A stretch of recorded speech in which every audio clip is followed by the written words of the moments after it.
The first time Daniel ignored a call from his boss, he wasn't on vacation. He wasn't sick. He simply looked at his phone, smiled, and went back to making breakfast for his daughter.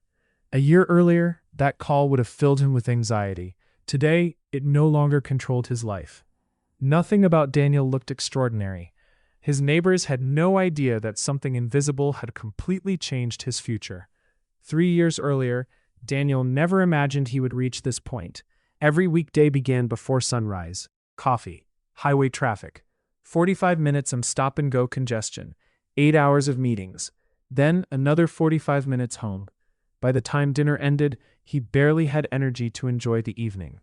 Weekends disappeared into grocery shopping, lawn care, and preparing for Monday again. His paycheck wasn't small, but every dollar already had a destination before it arrived. Life felt like running on a treadmill that never slowed down. Everything changed during a company restructuring.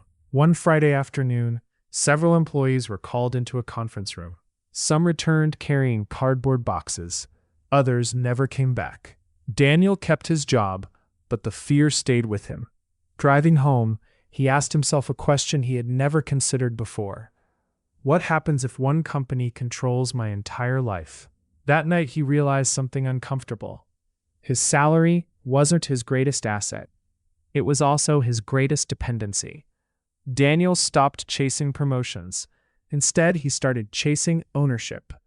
Whenever he received extra income, instead of celebrating with a purchase, he quietly bought more investments. His friends upgraded trucks. Daniel upgraded his portfolio.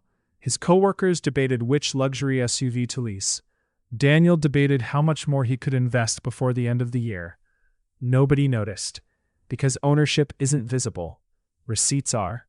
Years passed. The market climbed. Then it crashed. 7 years later, Daniel opened his budgeting app. He wasn't checking how much money he owed. He was checking how much income his investments had produced that month. He compared the numbers. Mortgage, covered. Utilities, covered. Insurance, covered. Groceries, almost covered. For the first time in his adult life, his investments had paid nearly every essential expense. His paycheck was no longer rescuing him every month. It was simply accelerating his future. The next Monday looked exactly like every other Monday. His neighbors left for work. Traffic filled the streets. The coffee shop was crowded. Nothing looked different. Except Daniel wasn't rushing anymore. He finally understood something most people spend decades chasing. Financial freedom doesn't arrive the day you become a millionaire. It arrives the day your money quietly starts replacing the job you once believed you could never live without.